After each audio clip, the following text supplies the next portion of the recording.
ఈరోజైతే 5 ములక్కాయలు కోసానండి. ఇంతకు ముందు ఒక 3 కాయలు కోసాను. ఈ జామ చెట్టు ఒకే చెట్టు లాగా ఉంది కదా, ఒకటి కాదండి 3 సన్న సన్నగా అలా పెరిగాయి స్ట్రైట్ గా. ఇలాంటి మొక్క ఒకటి సన్నగా కుండీ మార్చాను 2-3 నెలల క్రితం, మీకు చూపించాను కదా.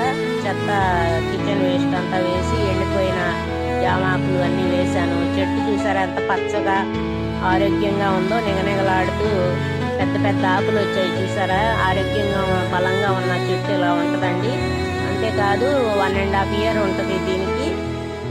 చూసారా అప్పుడే పూత వచ్చింది, కానీ పిందెలు అయితే మరి నిలబడతాయో లేదో చూడాలి. ఒక 2-3 అయితే నిలబడతాయి అనుకుంటున్నాను నేను, ఎందుకంటే చెట్టు వయసు వచ్చే వరకు పూత పింద నిలబడదండి, రాలిపోతూ ఉంటాయి. కానీ మనం కూడా రాలిపేస్తే మంచిది అని అంటారు. చెట్టు వయసు వచ్చాక కాయలు అప్పుడు పుష్టిగా బాగా ఆరోగ్యంగా పెరుగుతాయి అన్నమాట.